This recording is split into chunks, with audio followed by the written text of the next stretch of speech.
Now, by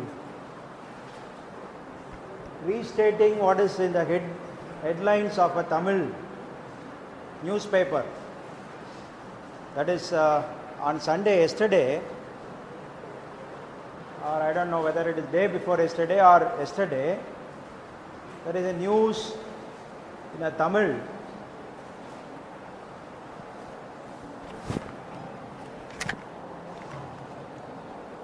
newspaper called Dinagaran. The head news is that 2.5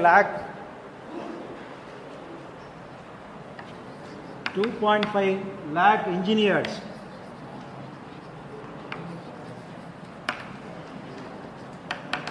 in Tamil Nadu are jobless.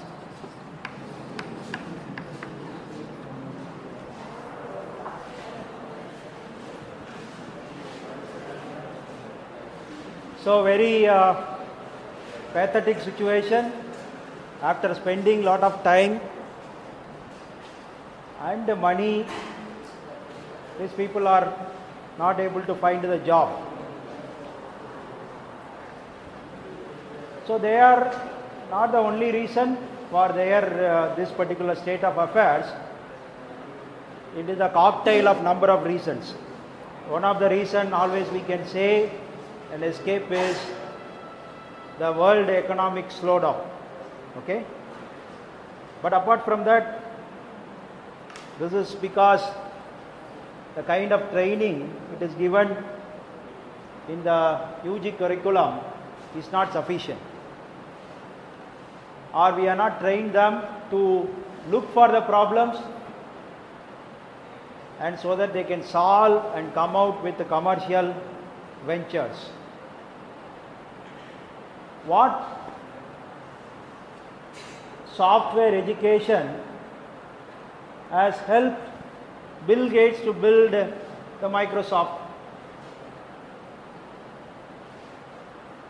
What software he learned in the college or the school helped him to build the Microsoft?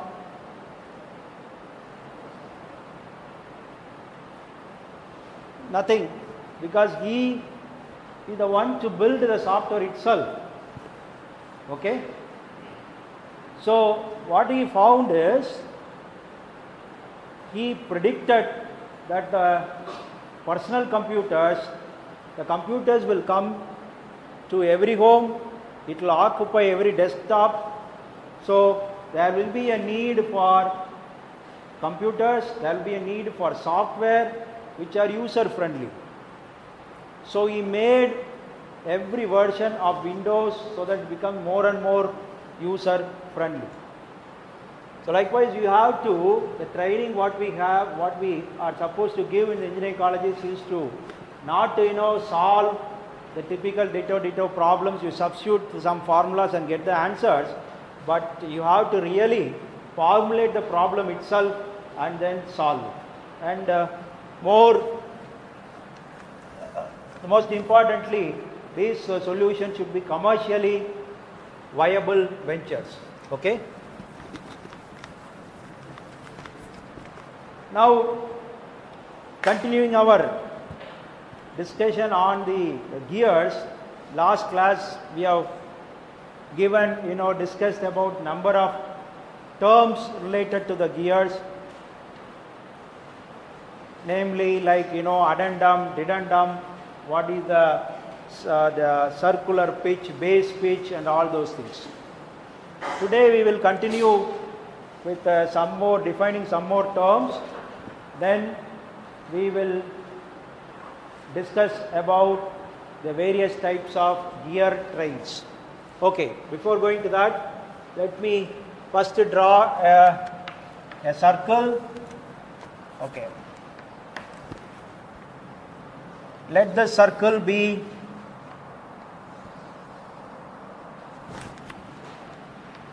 the base circle. This base circle is used for generating the involute. So, if an involute is to be generated, you have to wind the cord from here and then unwind it. Then we will think of the extending this line so that the center of the other engaging gear will lie here. So this will be your line of centers.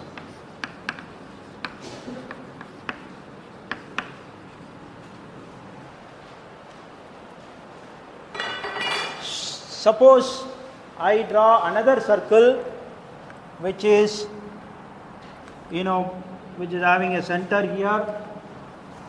Then let me draw the circle like this.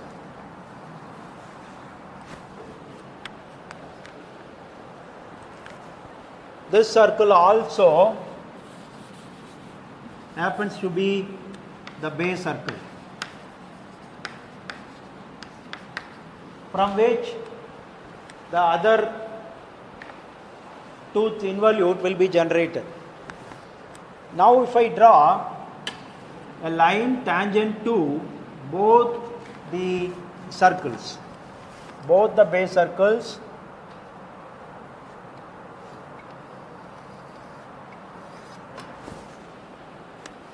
I draw a line which is tangent to both the base circle, and this line is called, what is this line? The line of action or line of transmission.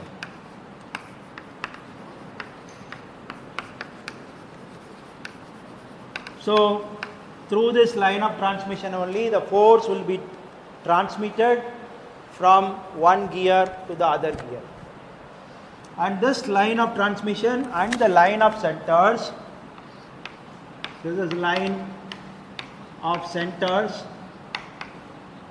they intersect at a point. This point is pitch point.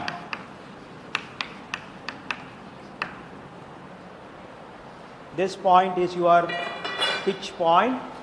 So if I draw a circle through this pitch point, so that the circle is called pitch circle.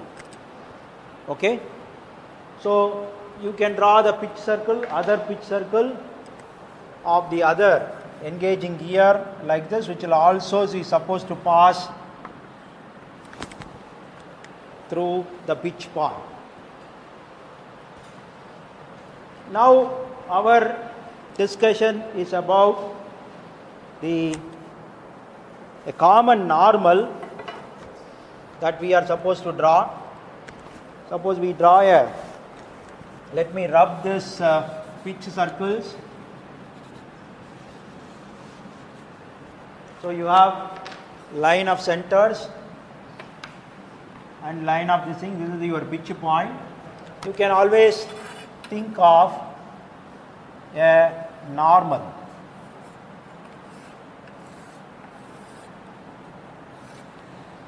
Or a tangent to both the pitch circle. So this angle, this is the tangent to your pitch circle, this is your line of centers. So this angle has a specific name with respect to the gears. It is called pressure angle. So pi. This is the pressure angle pi. Then if you extend from here, is where it is, this will be 90 degrees. Going by the geometry, here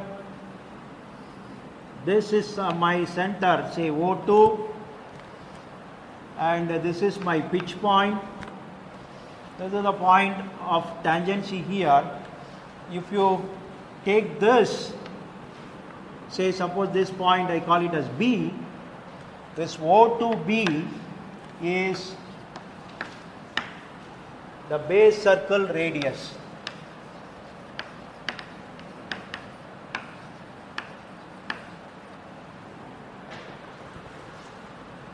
This O2P is a pitch circle radius.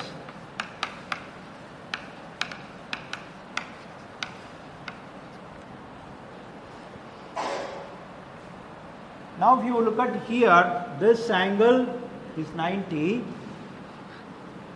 and this is pi, so this angle will be 90 minus pi, so this angle will be pi.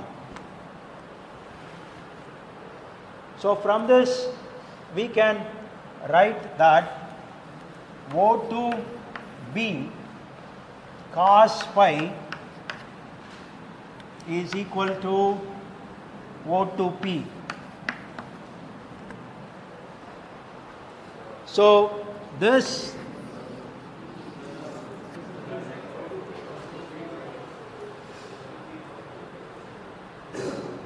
cos pi is O2B, okay.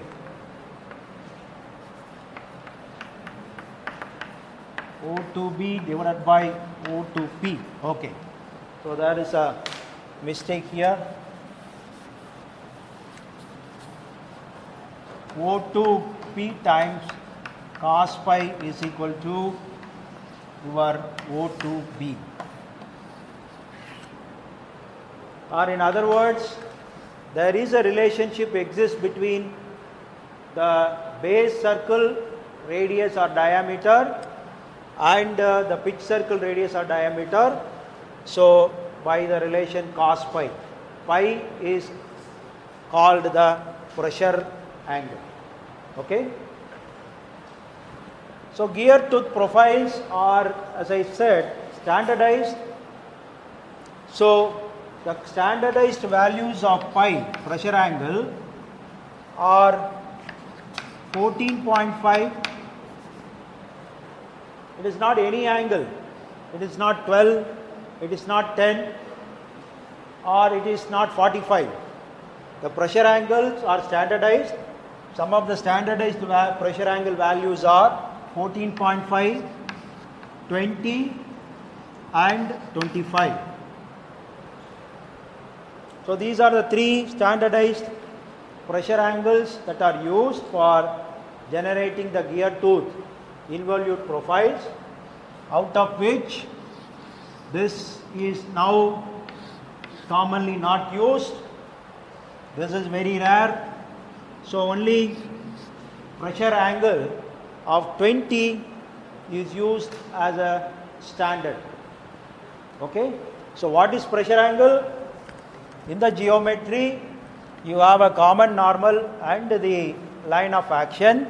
So between the two, the angle is called the pressure angle. So this pressure angle is not, it is standardized. There are three values, standard values, 14.5, 20 and 25. 14.5 is now very rarely used. The same way 25 is also very rarely used, and only 20 is used. So in what way the pressure angle will affect the tooth profile? If you look at it, if I say that three profiles, gear profiles I draw like this.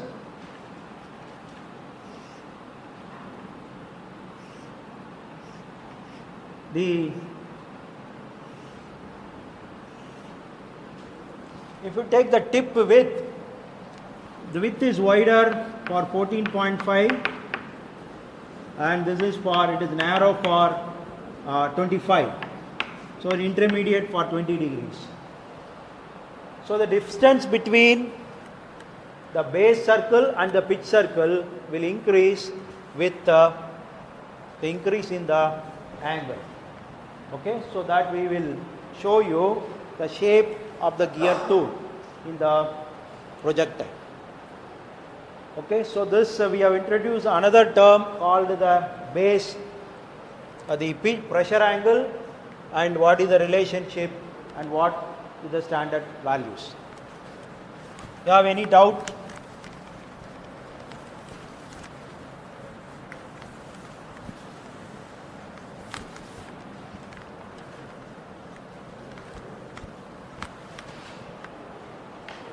Now, yeah. This one, please, I think I will show you the PowerPoint projection. You will have a better discussion rather than that drawing.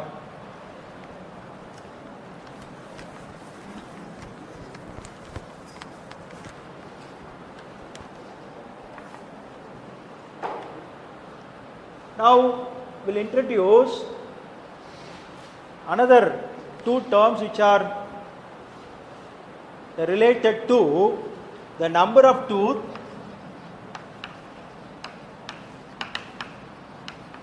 in a gear and D, the diameter of the pitch.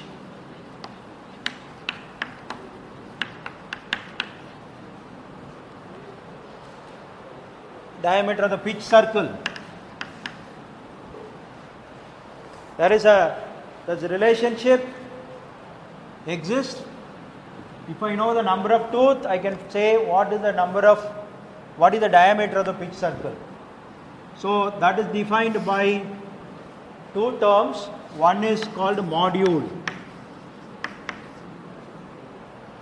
If I say module is denoted by term m, the module into the number of tooth is your pitch circle diameter. So module plays a role. If I multiply the module is a number. If I multiply the module into the number of tooth, then you can calculate what is the pitch circle diameter. There is also another same ratio is there, that is called diametral pitch,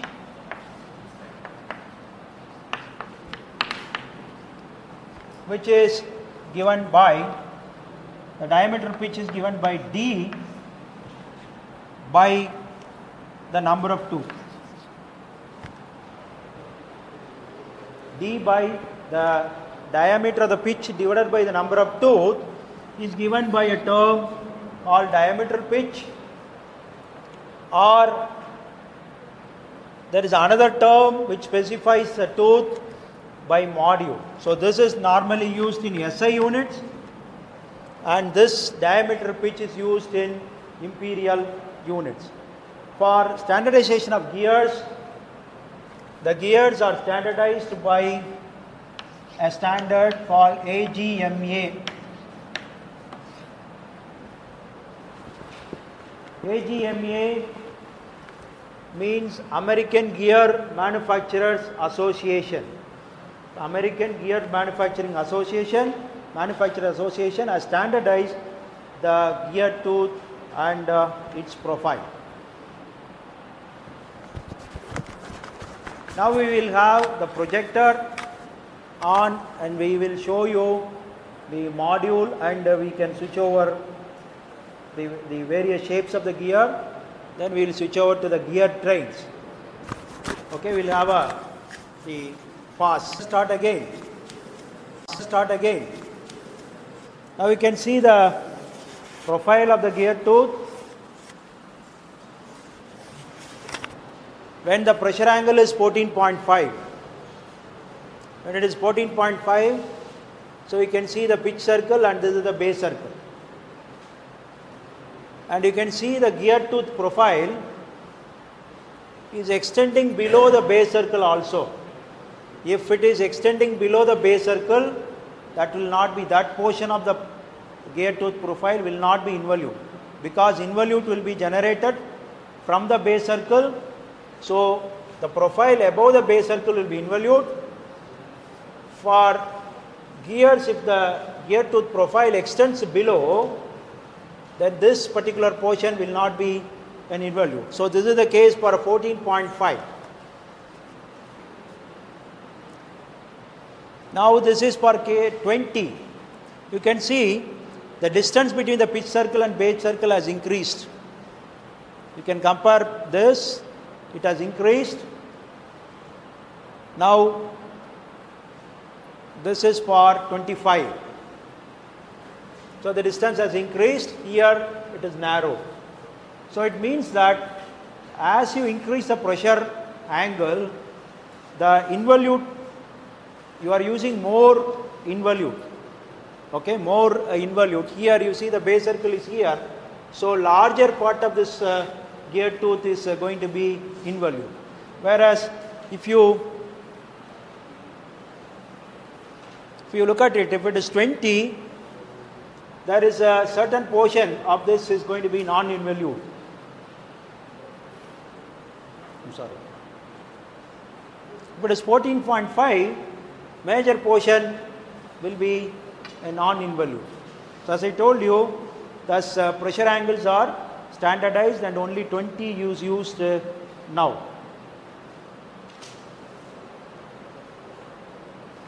Now this is the AGMA standard gear tooth profile for pressure angle of 20. For 20, the pressure angle, this is the gear tooth profile. You can see that it is 11, 10, 9, 8, means it is the diametral pitch. That is number of tooth per 1 inch. If I take 1 inch length, how many tooths will be there in that? So that is, say, here 11. You see that here as you go 80, okay, 64, 48, 40 like that. So these are all fine. 80 means a very small, fine gear tooth. As you increase, this number is decreased. That is, per inch, number of gear tooths will be less.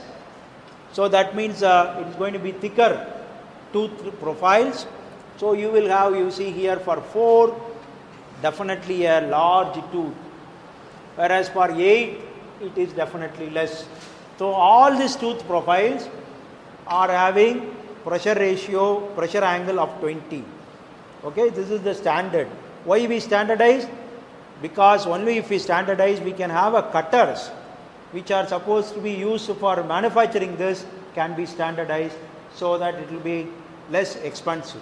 So standard gears are less expensive because your cutters are mass produced so that you can easily produce these tooth. So this is the tooth profile.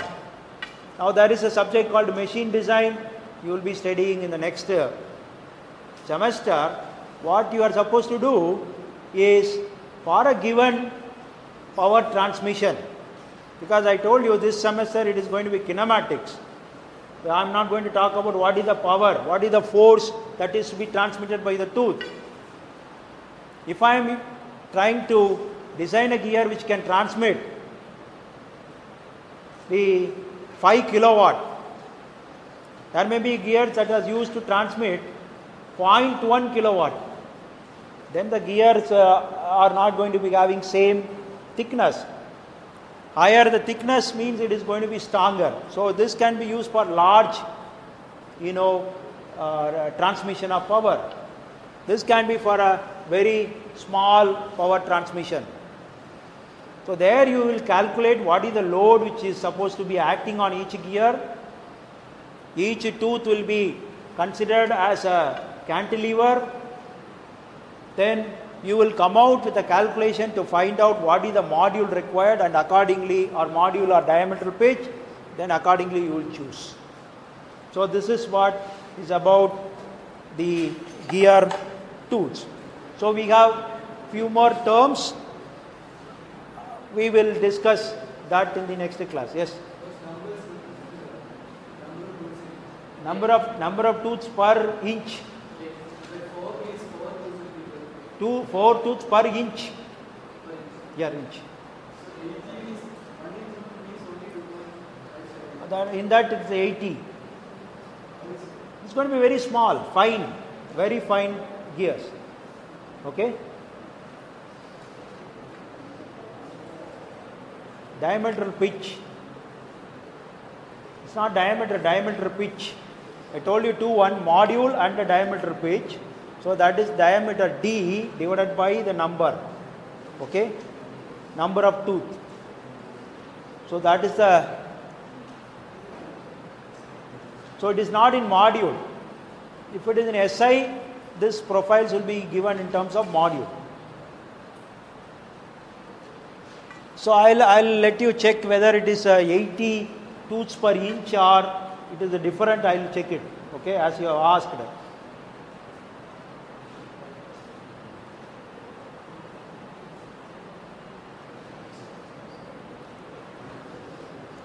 Now this is one important concept.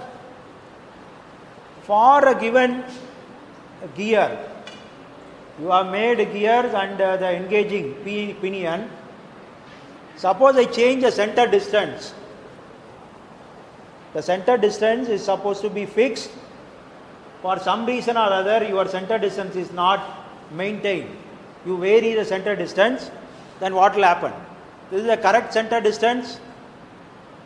For this, the pressure angle is 20. Suppose you draw this, the tangent to the pitch circle, and you have axis of transmission, this angle is 20. This is what is, then the center distance is supposed to be this. Suppose for some reason, like because of your manufacturing inaccuracies, the center distance is not maintained properly, the center distance might change. It's not constant. You see that it's a small offset in the center distance. Then what will happen? Whether the gear set will work or not. If it is an involute gear, you see that it will work, but the pressure angle will change. So one of the unique advantage of the involute gears profiles is that even if the center distance is slightly changed because of your manufacturing inaccuracy, still the gears will work in the sense it will maintain the constant, it will obey the law of gearing. The angular velocity through its rotation will be maintained constant, but the only thing is the pressure angle will change. Okay, so that is the advantage of your gear involute gear profile. So even if you adjust, the center distance is slightly varied, it will still work with a new pressure angle.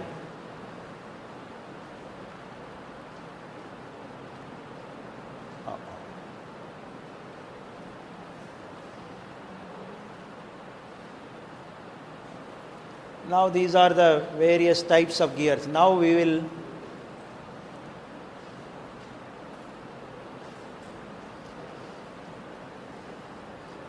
go for what is called as gear train.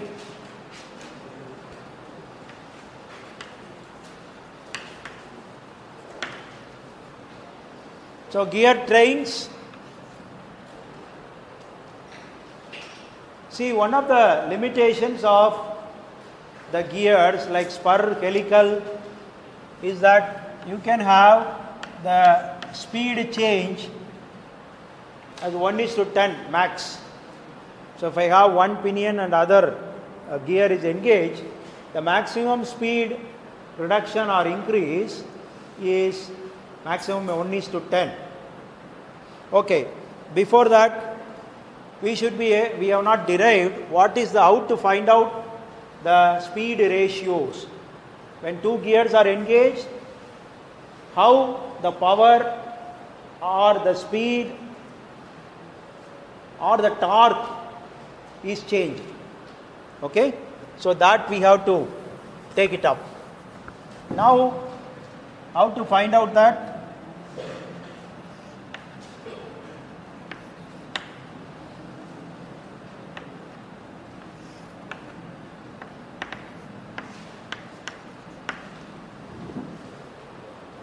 This is basically, I have to say this is radius in, radius out.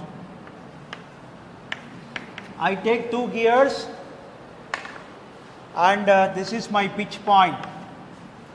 So R in is the pitch circle radius of the gear in which I am giving the input. This is the R out is the pitch circle radius of the gear from where I am taking the output. Now we know that by direct contact mechanism, the velocity at the pitch point for both, if it is a part of input gear or output gear, it should be same. This velocity is supposed to be same for both. This velocity is what? Suppose I say this is omega in and you have omega out. What is this velocity? This velocity is given by R in omega in is also equal to R out omega out. So if I take the ratio of omega out by omega in, that will be R in by R out.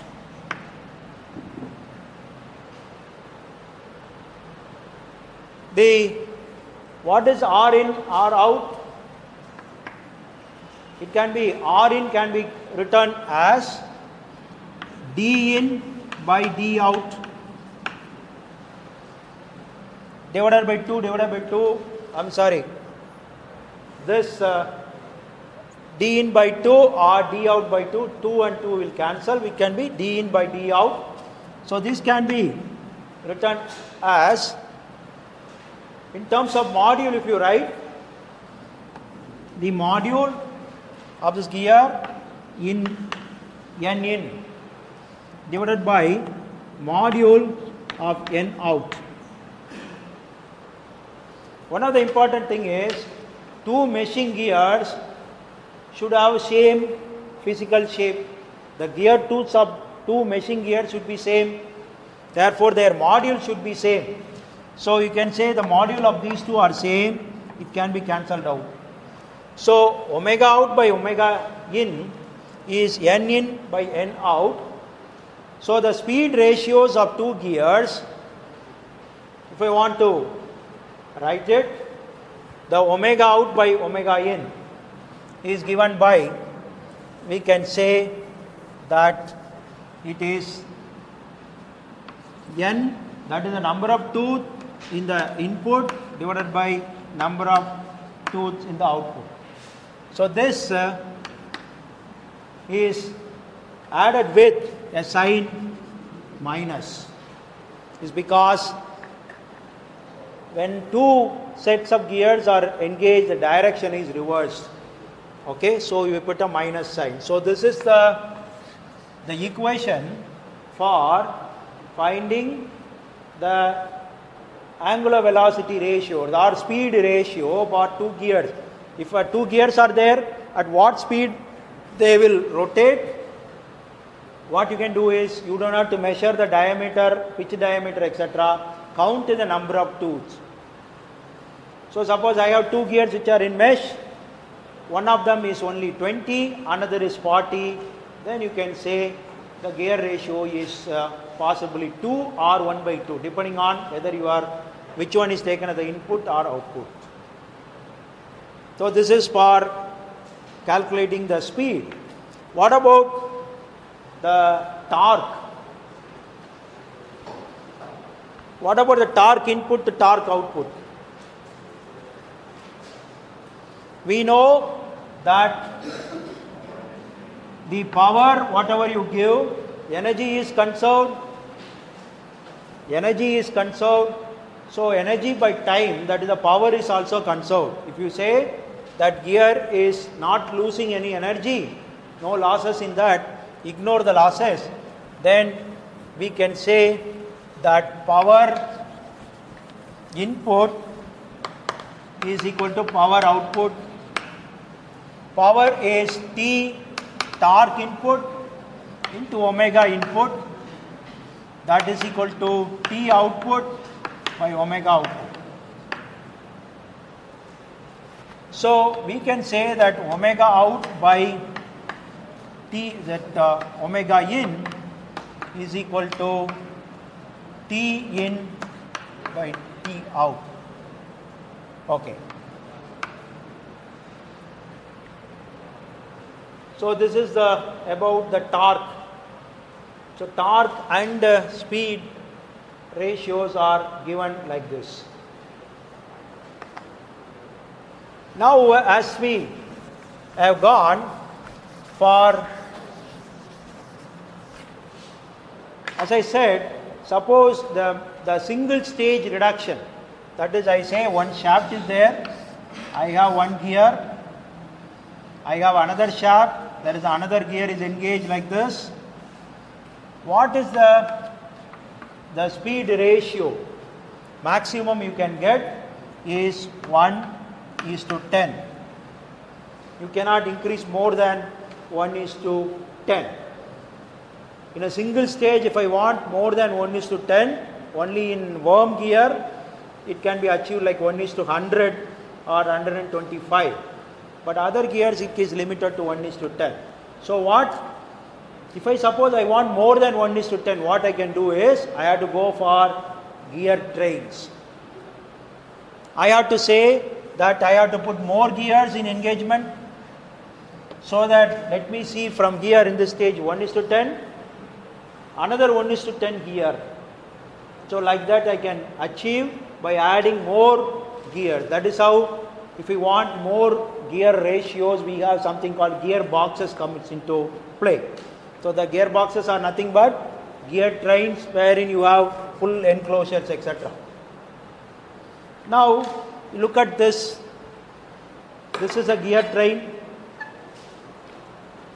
This gear train is called simple gear train.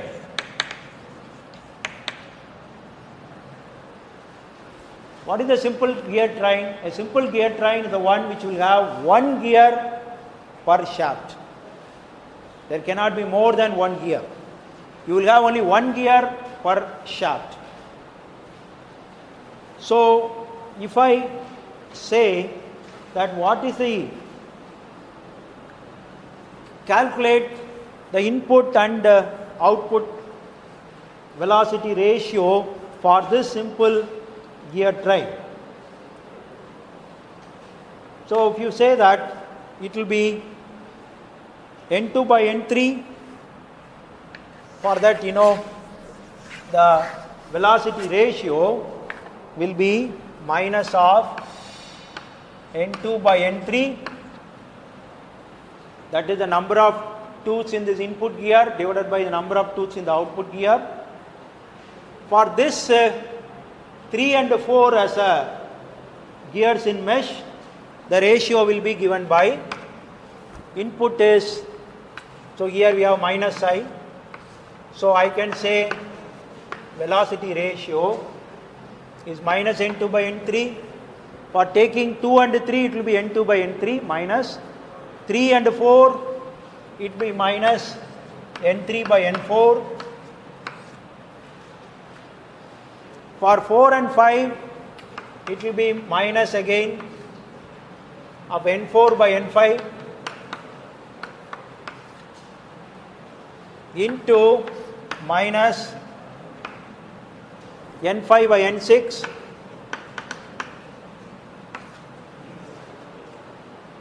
and what you can see is this N3, N3, N4, N4, N5, N5 are cancelled. What you get is N2 by N6. So if you have large this type of gears in a simple gear train,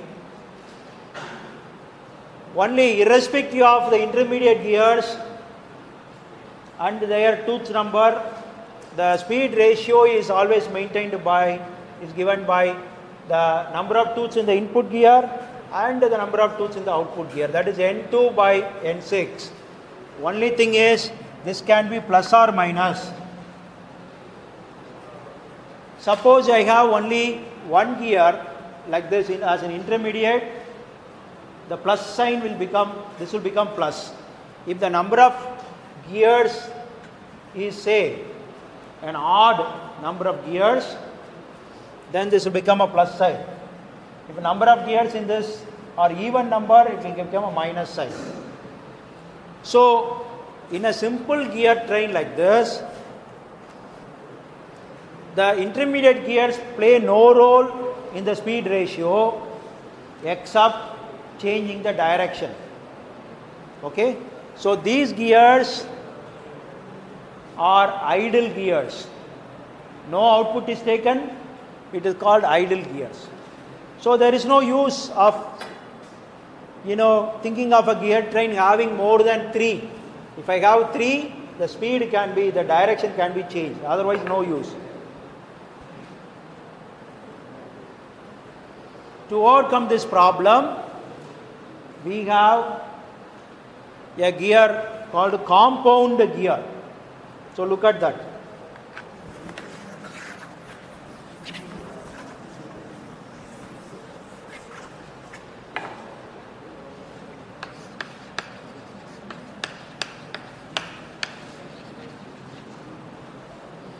In a compound gear, the velocity ratio is given by, what is the definition of a compound gear? Compound gear, at least one shaft will have more than one gear in that shaft. See here, this is the input shaft, there is only one gear. There is the output shaft, there is only one gear. But there is an intermediate shaft. You have, in that shaft there is more than one gear, you have 2 gears. What is the definition of a simple gear train? There will be only one gear per shaft. But that is waved here. You can see more than one gear in at least one of the shaft, and this is a compound gear train. The compound gear train, if you write the equation for the velocity ratio, you can say minus of N2 by N3. Then you have to consider these two, this thing as a pair. You have minus of N4 by N5. Now they are not cancelled out. So if we have a gear with say 1:2 and here again 1:2, then it will have 1:4. So the compound gear train, the intermediate this thing plays a role in changing the gear ratio itself. Okay, so that is what we go for a compound gears. You have any doubt?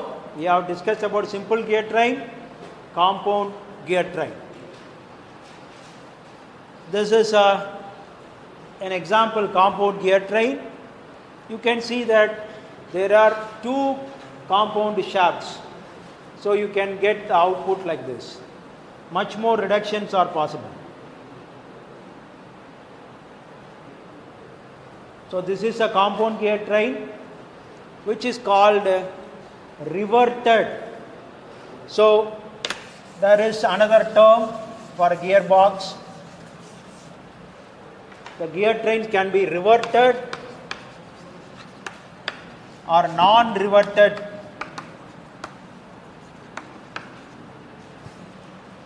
The reverted type of gearbox, the input shaft and output shaft are collinear.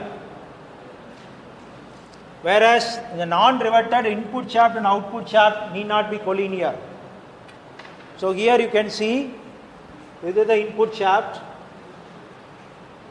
Here is your compound gear and the output is taken as an output. So you have an input shaft and output shaft are collinear, then it is called a reverted gearbox. It's a reverted compound gearbox. If you look at the earlier example, this example, the input shaft and output shaft are not collinear, they are called a non-reverted gearbox. So this is how a gearbox would look like. In ordinary sense, don't think that just by having 2 gears you will be able to transmit power. The shafts are to be mounted properly. So there are bearings which takes care of the loads, it supports the shaft, and this is your gearbox. Entire thing is mounted in a casing. You can see there is a small plug here to pour the oil. It is a higher pair, so this gearbox should be filled with oil to some level. Then here you have another plug to remove the oil after periodically, and you can put fresh oil here. So here you can see this is a reverted gearbox because the input shaft and output shaft are collinear. And also you can say that you look at the size of the shaft. Here you have a large section, here the small section. But the power transmitted through this is same. Power whatever you give, it will come out the same way. But one of them is smaller in size, the other one is larger. Why? Because the power is torque into speed, angular velocity. So if the speed is more, for the same power, torque requirement will come down. So the shaft size is decided by the torque. So here the torque is less, here the torque is more. Okay, that means here you have a high speed, here you have a low speed. So by looking at the gearbox itself, we can come out with the description, what is it. Okay. The gearboxes are definitely pretty expensive. As I told you, a simple spur gearbox will cost you something like 7,000 to 8,000 rupees. Don't think that just buying 2 gears from automobile shop you can connect it and work. It may work for a demonstrative purpose, but if you want to work it for a full-fledged application, you have to take care of all these things. It will be definitely expensive. So there is always a race between direct electrical drive with this kind of drives. So the trend is towards who is winning. The winner is, of course, the electrical drives. You have now very high efficient motors and the electrical drive systems which can, do away the need for such gearboxes, do away the need for belts. So we have now washing machines which are called direct drive washing machine, no belt. You have inverted type air conditioners, no couplings, etc. So directly it will drive. So electrical technology is definitely very much improving day by day.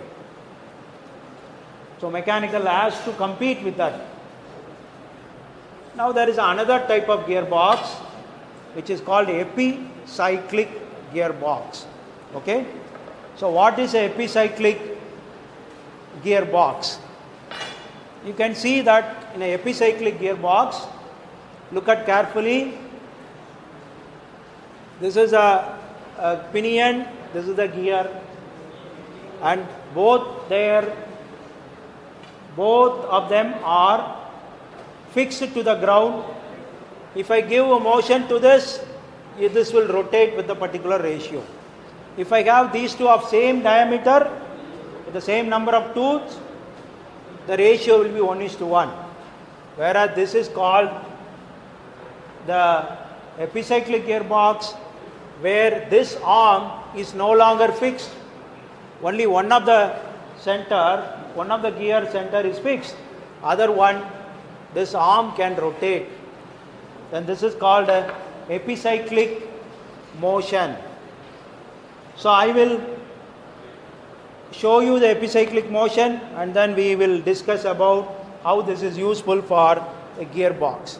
Okay, you can switch off the. Now here I have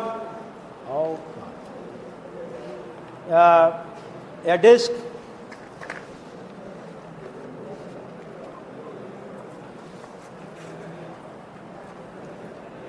Okay,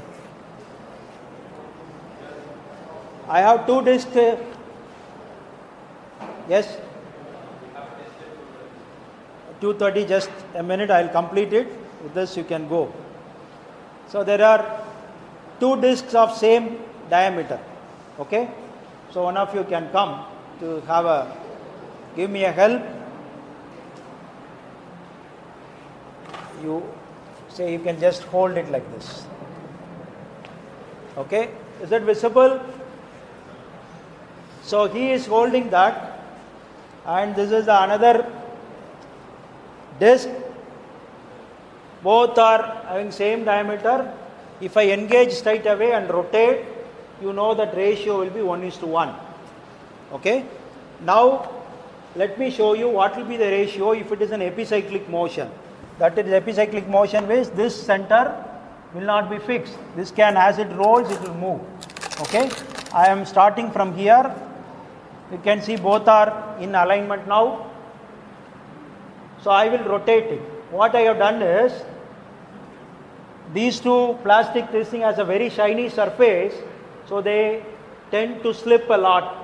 To avoid the slipping, I use a Velcro, okay, so that the slipping can be avoided. So you hold it, I am turning. So you can see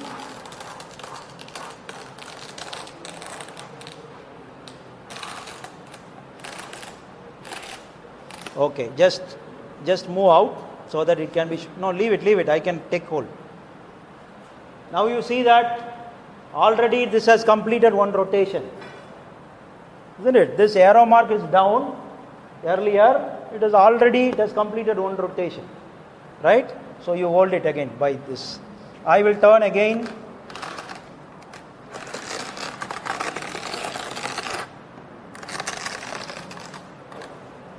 See, two rotations. So if this is to be rotated to the center, what will happen? It is supposed to be 1:1 ratio, but now it is having 1:2, or whatever be the ratio plus 1 has come. So this is the epicyclic motion. You can always do this by taking a rupee coin. If it is not a rupee or whatever, you take two coins of same size, hold one of this, you can rotate it, and you yourself can see the motion. That is an epicyclic motion. So there is a gearbox using this. That's what we are going to discuss the next class.